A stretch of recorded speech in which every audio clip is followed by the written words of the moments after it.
Hola a todos, soy el profesor Evet y en esta ocasión vamos a resolver aplicaciones de las ecuaciones diferenciales. La primera aplicación que vamos a ver son las trayectorias ortogonales.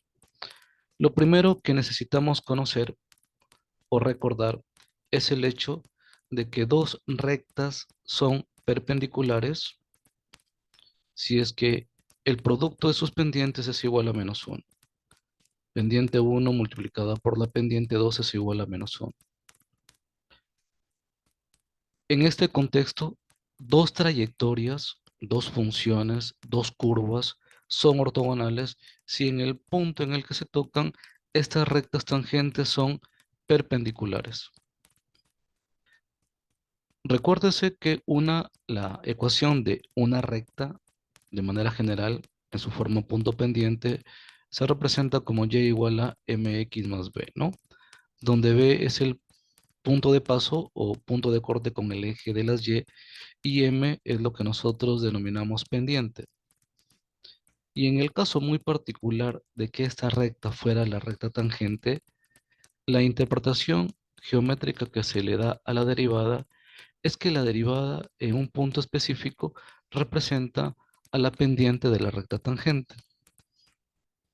Es por eso que si dos rectas son perpendiculares, el producto de sus pendientes, prácticamente en este caso refiriéndome a las rectas tangentes en esos puntos, es igual a -1. De este modo, esta es la relación que nosotros necesitamos utilizar para poder determinar las trayectorias ortogonales de una función en un punto específicamente. Para poder entender esta definición, vamos a resolver un ejemplo. Se me pide a mí hallar la familia de curvas ortogonales a la familia de ecuaciones que tienen como estructura x al cuadrado más y al cuadrado igual a 2 veces c por x. Recordemos que en ecuaciones diferenciales la constante indica el orden de la ecuación diferencial generada por esta solución. Por lo tanto, el hecho de que haya una constante, en este caso la constante c, indica que la ecuación diferencial que se va a generar es de orden 1. Entonces, los pasos para poder encontrar la curva ortogonal a una curva dada es la siguiente. Primero, lo primero que necesitamos, el primer paso es encontrar la curva. En este caso ya la tenemos gratuitamente. Si no la tuviéramos, pues obviamente hay que definirla, hay que describirla. El segundo paso. El segundo paso consiste en poder encontrar la derivada de esa función, hallar el y' de esa función. Y para hallar el y' vamos a usar derivación implícita. X al cuadrado más y al cuadrado es igual a 2 veces c por x. Les mencionaba hace un momento que la cantidad de constantes te indica el orden de la ecuación diferencial. En este caso me va a generar una ecuación de orden 1 y es de ahí de donde voy a encontrar dicha derivada. Pero para que se me haga más fácil y sencillo, este x que está multiplicando lo voy a pasar al otro lado a dividir y voy a proceder a derivar implícitamente ambos miembros. Derivamos ambos miembros. Derivamos implícitamente en el lado izquierdo.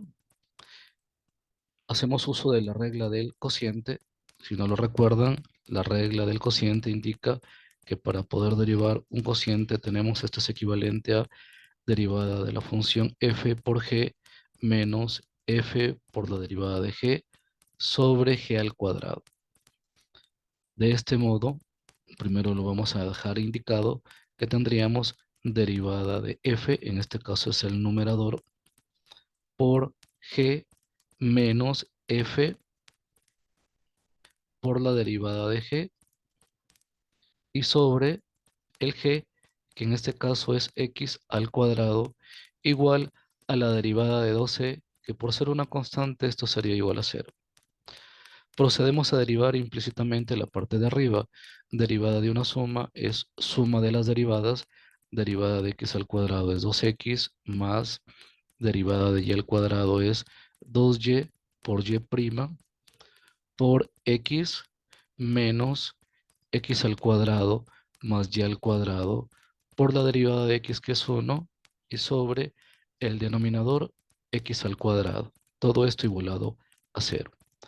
Hay que hacer una aclaración acá en el hecho de que de repente no lo recuerdan. Es muy diferente derivar x a la n que derivar y a la n, ¿no? Son dos cosas totalmente diferentes. Teniendo en cuenta que nosotros el y lo representamos como función que depende de x, cuando yo derivo x a la n, uso la fórmula n por x a la n menos 1, mientras que cuando yo derivo y como una función que depende de x, esto es igual a n por f a la n menos 1, y por la derivada de la función, regla que estoy usando al momento de derivar el y al cuadrado y al momento de derivar el x, ¿no? Ahí es que ustedes pueden notar la diferencia. Es por eso que cuando yo derivo el valor de x, uso la regla usual de considerar el x como la función, y cuando yo derivo el y, pues hago uso de la regla de la cadena, ¿no? Y uso las fórmulas más generales. Entonces, aclarado ese punto, vamos a despejar de acá el y', el x al cuadrado pasa a multiplicar y se elimina, y lo que me va a quedar va a ser 2x más 2y por y' que multiplica por x. Este x multiplica los dos. X por 2x sería 2x al cuadrado. X por 2y y y' sería 2 veces x y por y'. El negativo afecta a los dos, menos x al cuadrado menos y al cuadrado. El x al cuadrado pasa al lado derecho y se elimina, sería 0. 2xy por y'. Lo que no dependa de y' lo pasamos al denominador. El menos y al cuadrado pasa con signo cambiado. El 2x al cuadrado y menos x al cuadrado sería x al cuadrado, que si lo paso al otro lado pasa con signo cambiado. Y de ahí tenemos que y' es igual a y al cuadrado menos x al cuadrado sobre 2 veces x por y. ¿Qué representa esta derivada? Como esta derivada proviene de la curva que a mí me dieron, es decir, esta es la curva dada, por lo tanto esta y' representaría a la pendiente de la curva dada. Pendiente de la curva dada.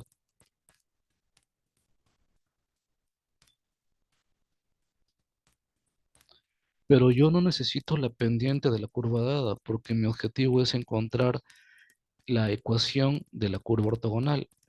Pero vamos al tercer paso, que sería encontrar la y', o sea, hallar el y', pero este y' hace referencia a la pendiente de la curva ortogonal, mientras que este y' es y' de la curva dada. Yo necesito encontrar el y' de la curva ortogonal, hallar el y' que representa al y' de la curva ortogonal. ¿Qué hacemos para esto? Usamos justamente la definición. ¿A cuál definición nos estamos refiriendo? A la definición que hace un momento hemos indicado, de que dos curvas son ortogonales si el producto de sus derivadas es igual a menos 1, ¿no? Y eso proviene del hecho de que dos trayectorias son ortogonales si en el punto en el que éstas se tocan, las rectas tangentes son perpendiculares. Y dos rectas son perpendiculares, en el caso especial las rectas tangentes son perpendiculares si el producto de sus pendientes es menos 1. Y como ya hemos dicho que en el caso de la recta tangente, la pendiente es la derivada, vamos a usar justamente esa relación, ¿no? La derivada de f' de x sub 0 por la derivada de g' de x sub 0 va a ser igual a menos 1, y por lo tanto, conociendo una de las pendientes, yo puedo encontrar la otra, como pasando al otro lado a dividir. De este modo, si este y' representa la pendiente de la curva dada, obtendría yo la pendiente de la curva ortogonal como simplemente invirtiendo y multiplicándolo por un menos adelante. Entonces yo coloco menos e invierto esta expresión, 2xy sobre y al cuadrado menos x al cuadrado. Esta ya sería la pendiente de la curva ortogonal. Pendiente de la curva ortogonal.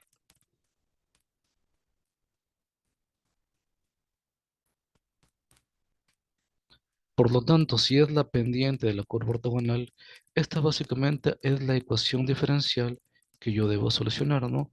El y' representa la derivada de y respecto de x menos 2 veces xy sobre y al cuadrado menos x al cuadrado. Por lo tanto, esta sería la ecuación que yo debo solucionar. Por lo tanto, el último paso ya sería hallar la solución, hallar la curva ortogonal.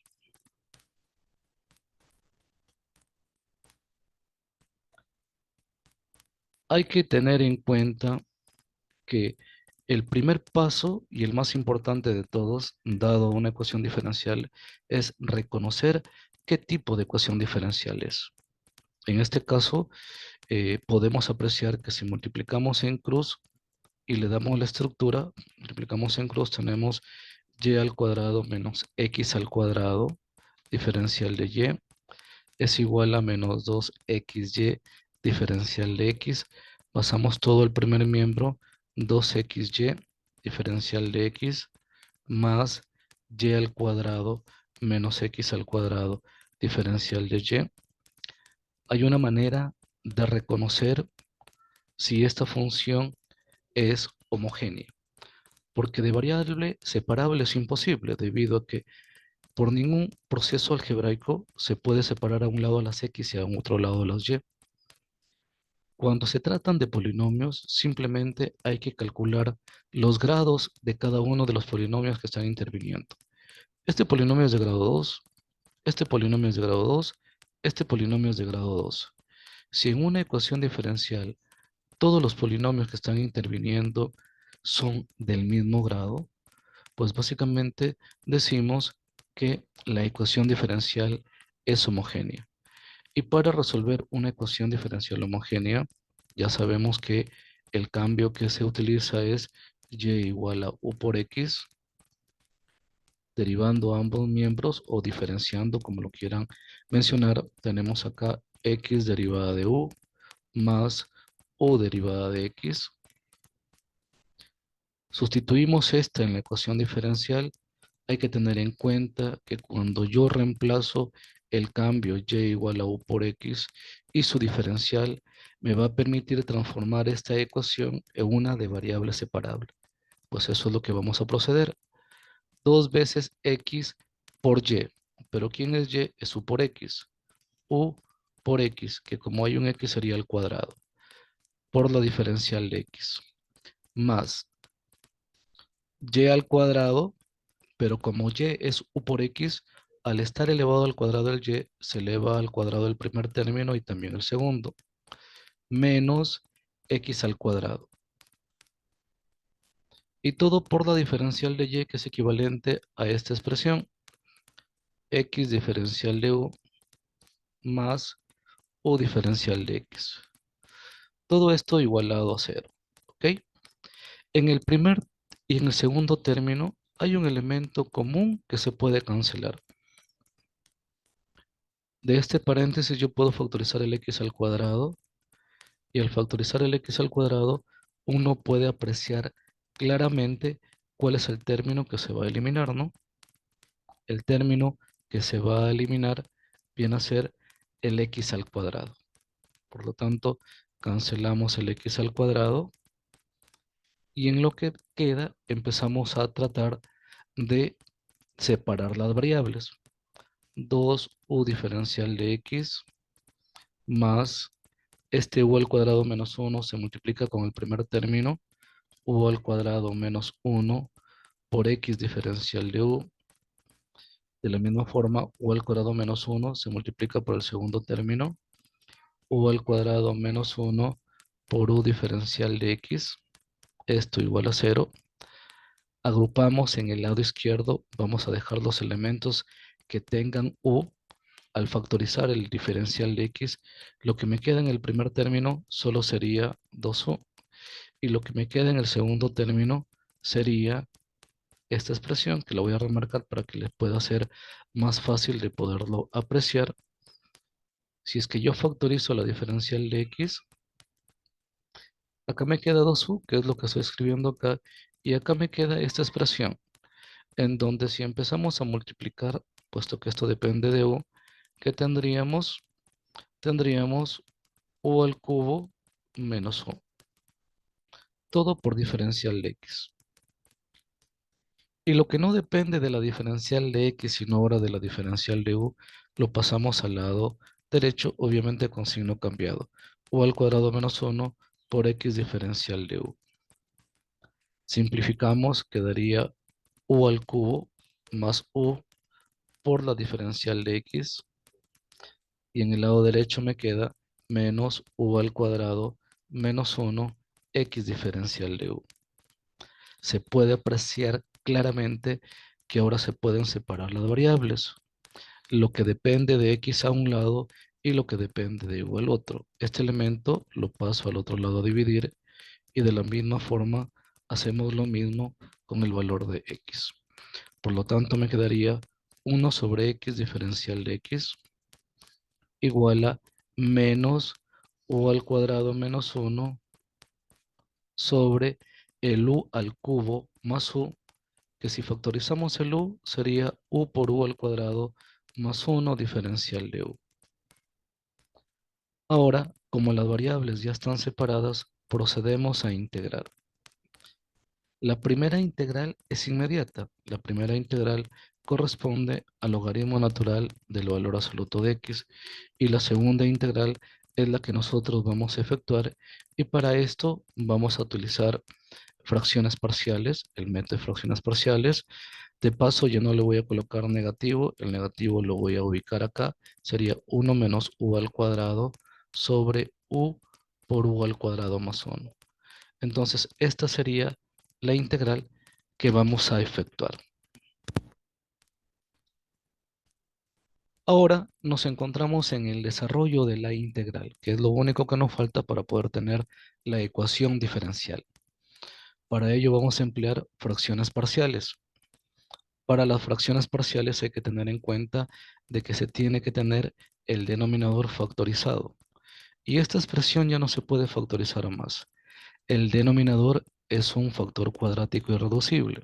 Si ustedes no recuerdan cuándo es un factor cuadrático irreducible, les recuerdo que cuando se tiene una cuadrática, una ecuación cuadrática, si el discriminante de esta cuadrática es negativo, lo que se puede afirmar de la cuadrática es que esta es irreducible. ¿Qué significa que sea irreducible? Significa que no se puede seguir descomponiendo en factores lineales, que es el caso, ¿no? Si nosotros comparamos A vale 1, B vale 0, C vale 1, si reemplazamos en la fórmula el discriminante es negativo. Por lo tanto, ya no se puede seguir descomponiendo. Hay dos factores. Uno de ellos es un factor lineal y el otro es un factor cuadrático irreducible, que vamos a hacer una separación. Por la teoría de fracciones parciales, siempre en el numerador va a haber un polinomio que se representa un polinomio de grado 1 menos que el denominador.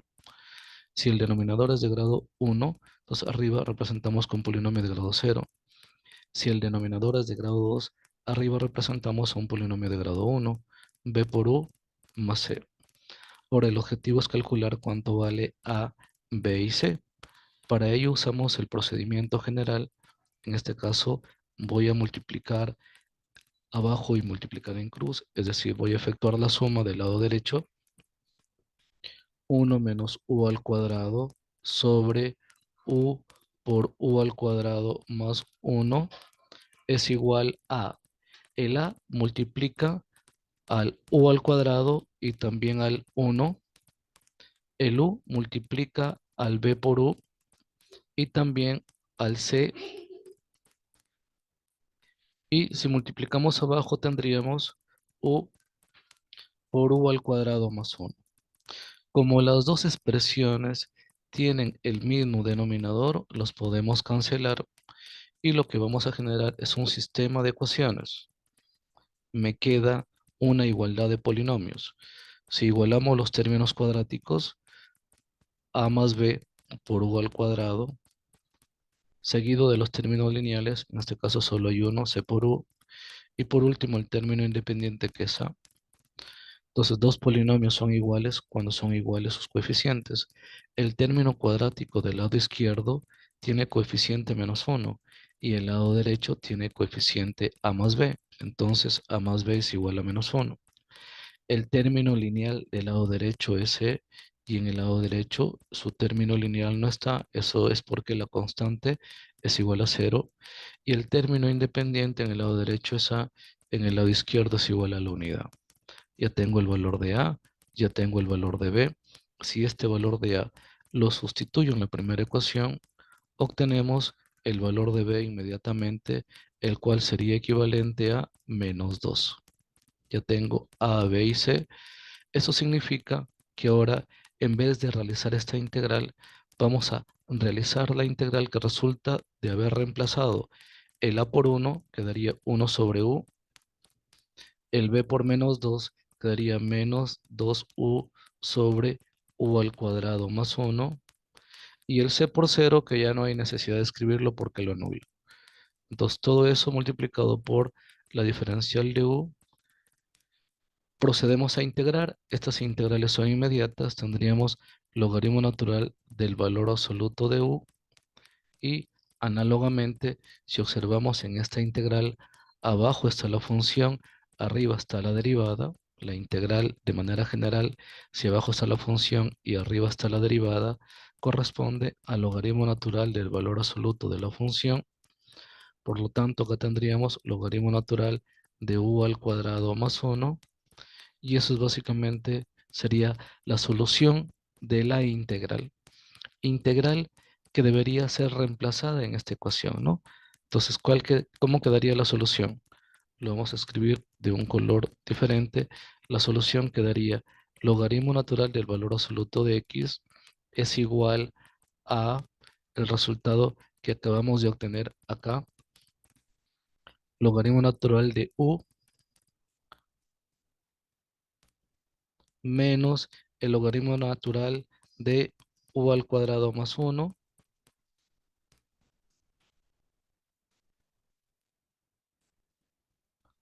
más constante. Pero miren, el primer término tiene logaritmo, el segundo también, el tercero también. Puedo considerar que en vez de considerar solo constante, puedo colocar logaritmo natural de la constante. Esto simplemente por comodidad. ¿Por qué hago eso? Por lo siguiente. Hay propiedades del logaritmo, en este caso hay dos propiedades. Una de ellas indica el logaritmo en cualquier base de un cociente, a sobre b por decir, es igual a la resta de logaritmos, logaritmo de a en base b menos el logaritmo en base b de b. Y lo mismo sucede con el producto. Si hay logaritmo de un producto, esto es igual a la suma. Logaritmo en base b de a más el logaritmo en base b de b. Haciendo uso de estas propiedades, tengas en cuenta que si yo elijo estos dos primeros términos, puesto que como acá hay una resta, eso indicaría de que hay un logaritmo del cociente. Como en ambos es el valor absoluto, entonces quedaría el logaritmo natural del valor absoluto de u sobre u al cuadrado más 1 más el logaritmo natural de c. Pero cuando hay una suma, la suma proviene del producto. Por lo tanto, si yo reemplazo el producto que tendríamos, logaritmo natural del valor absoluto de x es igual al logaritmo natural de la constante que multiplica al u sobre u al cuadrado más 1. De este modo, como el logaritmo es una función inyectiva, se puede cancelar y lo que me queda es básicamente la solución de la expresión. ¿Qué es lo que hay que hacer? ¿Qué es lo único que faltaría hacer? Pues eso se lo voy a dejar para ustedes. Es el hecho de que la expresión, la solución, no debe quedar en términos de u, sino en términos de la variable y y x. Y como apreciamos acá, en nuestro cambio, y es igual a u por x, y de ahí obtenemos que u sería igual a y sobre x. Eso significa que lo único que me falta es sustituir en esta ecuación donde aparezca el valor de u, el valor de y sobre x, y eso básicamente sería la solución de la ecuación diferencial.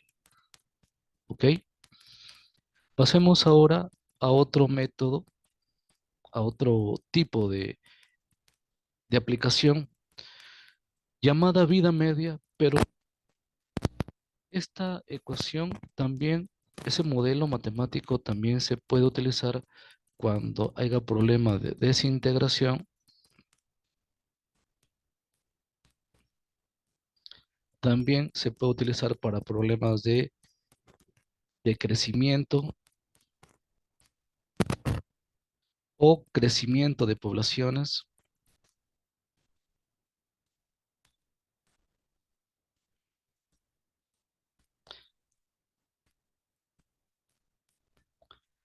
Este modelo te indica que la tasa de crecimiento o la tasa de variación de una cantidad respecto al tiempo es proporcional a sí misma. Q es la variable que te indica la cantidad de sustancia,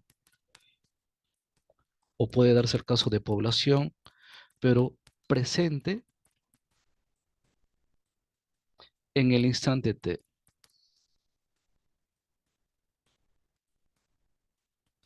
El t minúscula es tiempo y el k es la constante de proporcionalidad.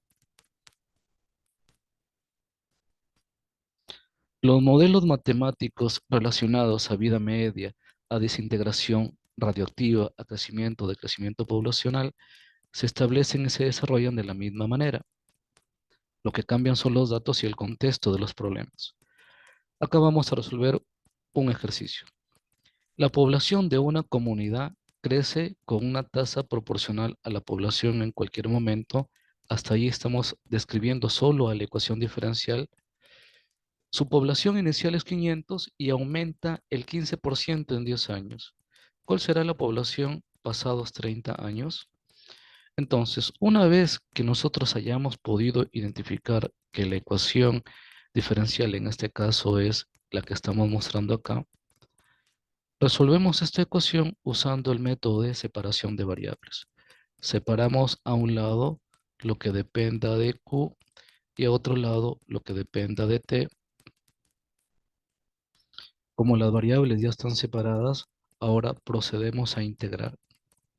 Integramos al lado izquierdo, integramos al lado derecho. La integral de la derivada de Q sobre Q corresponde al logaritmo natural de Q, y la integral de K, como la variable es la variable T, la integral de K sería K por T más la constante. Acá no hay necesidad de colocarle el valor absoluto, debido a que Q representa una cantidad, y como cantidad obviamente es un número positivo, y de este modo ya no necesitamos colocar el valor absoluto. Lo que sí necesito es desaparecer el logaritmo natural, y para ello voy a usar una relación e a la logaritmo natural de una función, pues es la función. Esta propiedad proviene justamente de las relaciones que se están estableciendo entre los logaritmos y las exponenciales. Por lo tanto, si acá hay una igualdad, considero de que ambos elementos son los exponentes del exponencial, y lo que hacemos es consideramos la base e para poder aplicar en el lado izquierdo justamente la propiedad, y esto me va a dar como origen el valor solamente de Q, y en el lado derecho, ayudado de la teoría algebraica, E a la C por E a la K por T, el cual se puede escribir como E a la K elevado a la T, ¿no? El Q obviamente es una función que depende del tiempo, y por lo tanto este procedimiento de encontrar la solución de esta ecuación diferencial siempre va a estar siendo el mismo, siempre va a ser el mismo. Lo que cambia es el contexto del problema. ¿Qué es lo que me dicen? Que la población inicial es 500. Eso significa que en el tiempo cero, cuando no ha transcurrido tiempo, la cantidad en el valor de cero es igual a 500, y después de 10 años aumentó el 15%. Entonces, transcurrido 10 años, el Q aplicado a 10 Ya no sería estos 500, sino sería los 500 más el aumento, el 15% de estos 500. ¿Cuánto es el 15% de 500? El 15% de 500 es 75, más 500 sería 575. Entonces tenemos dos datos que me van a permitir poder desaparecer de mi solución el valor de el e a la c y el valor de e a la k. Si yo utilizo el primer dato, es decir, reemplazo donde aparece t el valor de 0, ¿qué me quedaría? Me quedaría lo siguiente. Q aplicado a 0, que sabemos de antemano que es 500, es igual a e a la c por e a la k elevado a la 0, pero sabemos que todo número diferente de 0 elevado a la 0 es igual a 1, por lo tanto con eso hemos obtenido que e a la c vale 500. Y de la misma forma utilizamos, reemplazamos el valor de t por 10, q aplicado a 10 es 575, esto es igual a e a la c, que sabemos que vale 500, por el e a la k elevado a la t, pero t vale 10. El 500 que está multiplicando pasa a dividir 575 sobre 500 es igual a e a la k elevado a la 10. El 10 que está multiplicando, bueno, que está como exponente, pasa invertido. O sea que el e a la k sería 575, en el cual podemos simplificar quinta 1, quinta 25, quinta sería 100, elevado a la 1 sobre 10. Pero podemos ir simplificando. Quinta sería 25 y quinta sería 4. O sea, quedaría 25 cuartos elevado a la 1 sobre 10. E a la k es 25 cuartos elevado a la 1 sobre 10. Por lo tanto, si ya tengo el e a la c y ya tengo el e a la k, puedo reemplazar acá. Y de este modo yo obtendría la solución general. El Q de t sería equivalente a e a la c igual a 500 por e a la k, que es equivalente a 25 cuartos elevado a la 1 sobre 10, pero lo cual a su vez está elevado a la t. De este modo me quedaría que el Q de t es equivalente a 500 por 25 cuartos por teoría de exponentes 1 sobre 10 se multiplica con el t, quedaría t sobre 10. Y de este modo obtenemos el valor de Q en cualquier instante. Como me piden a mí que encuentre la población pasado a los 30 años, entonces reemplazamos el valor de t por 30. El Q aplicado a 30 sería equivalente a 500 por 25 cuartos elevado a la 30 sobre 10. 30 entre 10 es 3, quedaría 500 por 25 sobre 4 elevado al cubo. Y este número que tú puedes encontrar acá ingresando en una calculadora es el valor correspondiente a la población de la comunidad pasado los 30 años. Sugerencias. A veces, en ocasiones, intentan despejar el valor de k de esta expresión que se puede conseguir si aplicamos logaritmo. Pero hay un detalle, que si tú, por ejemplo, aplicas logaritmo en ambos lados con la intención de despejar el k, al momento de sustituir, tú haces un recorte, porque el k baja como coeficiente, el logaritmo natural de e es igual a 1, pero tú no escribes este término si no escribes una aproximación, cosa que te va a llevar a un error que puede darse un error por exceso o por defecto.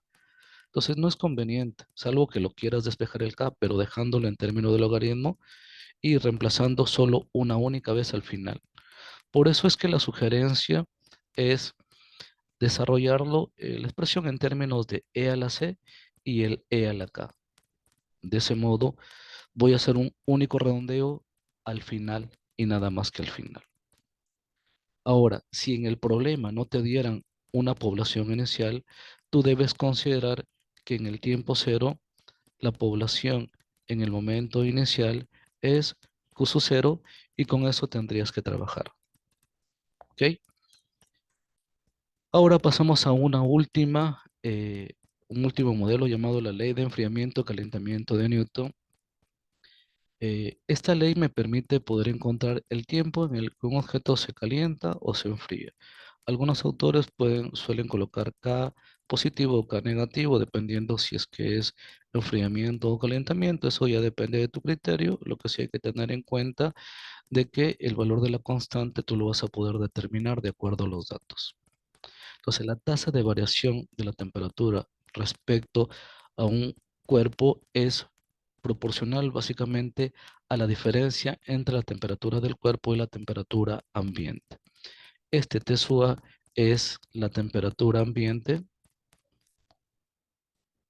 temperatura que es constante, o sea, este dato lo puedo identificar si en el caso me lo indican como constante o según el contexto, y este T viene a ser la temperatura del cuerpo en estudio, ¿no? Temperatura del objeto. Y obviamente si es la temperatura del objeto en estudio, esta temperatura es variable. K es la constante de proporcionalidad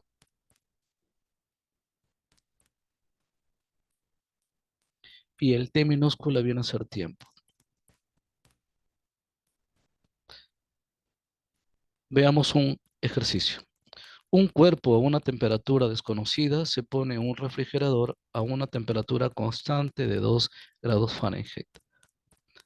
Como la temperatura es constante, justamente consideramos esto como la temperatura ambiente. Si después de 20 minutos la temperatura del cuerpo es 40 grados Fahrenheit y después de 40 minutos la temperatura es de 30 grados Fahrenheit, determina la temperatura inicial.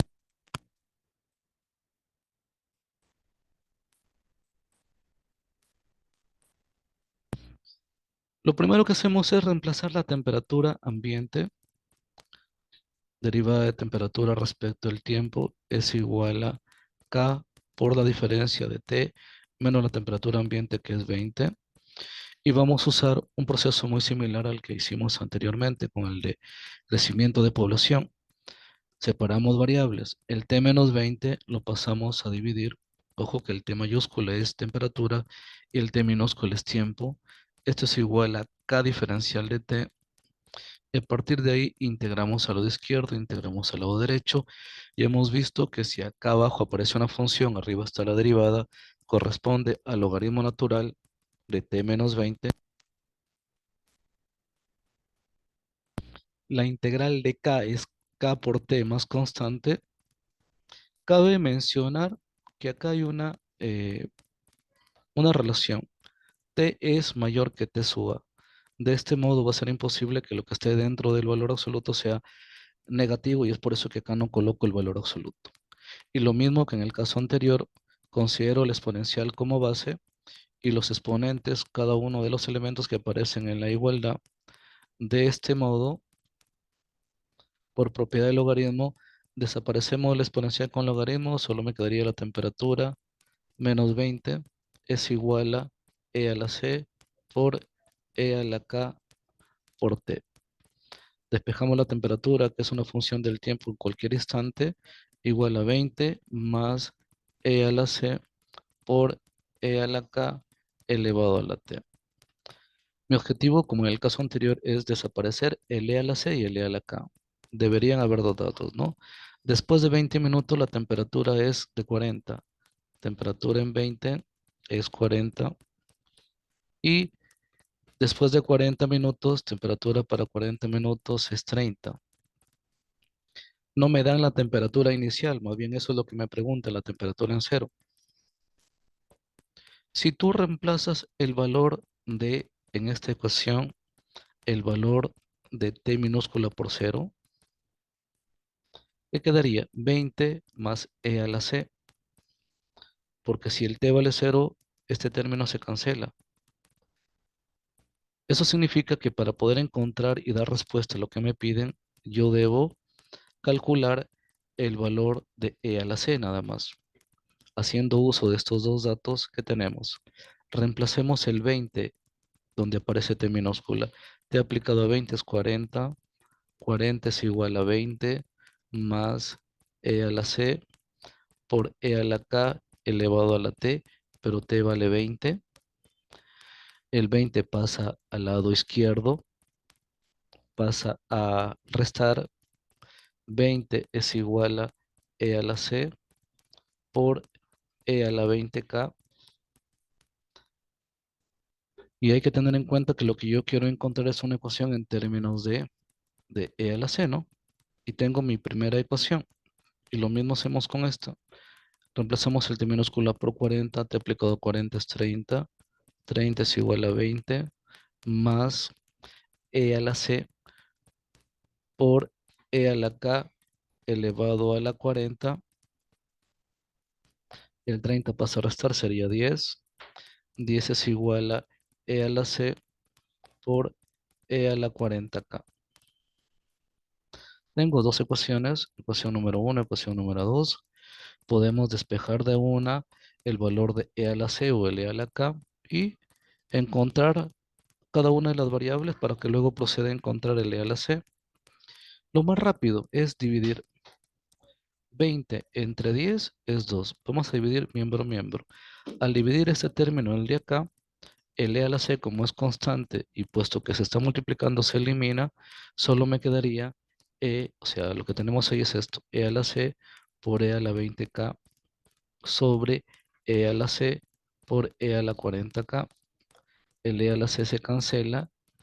Si las bases son iguales en la división, se resta. 20 menos 40 sería menos 20, o sea que 2 es igual a e a la menos 20k.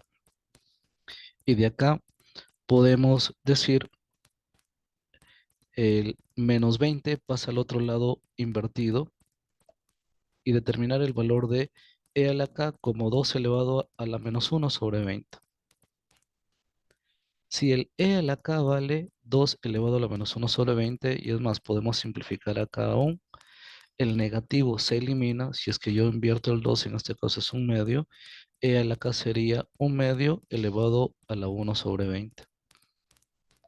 Para ello lo que estoy usando son propiedades algebraicas. Si no lo recuerdan, tenemos a elevado a la menos n es igual a 1 sobre a elevado a la n. Eso es lo que acabo de aplicar acá. El 2 pasa invertido y de ese modo se cambia de signo el exponente. Entonces, como ya tengo el valor de e a la k, de ese modo se me haría más fácil calcular el valor de c. Puedo reemplazar en la primera o en la segunda ecuación. Si reemplazo en la primera, 20 es igual a e a la c. E a la k es un medio elevado a la 1 sobre 20, pero esto a su vez está elevado a la 20, ¿no? Por teoría, el 20 por el 20 se elimina. Me quedaría 20 es igual a e a la c por un medio nada más. El 2 pasa a multiplicar y de este modo obtenemos que e a la c vale 40. Si el e a la c vale 40, ¿cuál sería la temperatura inicial entonces? 20 más 40, la temperatura inicial era de 60. De la misma manera, si yo reemplazo en la función inicial, tenemos 20 más e a la c que vale 60. El e a la k es un medio elevado a la 1 sobre 20, lo cual está elevado a la t, sería t sobre 20. Esta ecuación me va a permitir encontrar la temperatura en cualquier instante, ¿no? Y resolver según la pregunta o según el contexto del problema y dar solución a lo solicitado. Listo, en esta ocasión, no, espero te haya servido este pequeño video tutorial. No olvides de suscribirte y poder pasar y compartir el enlace a tus amigos. Bendiciones.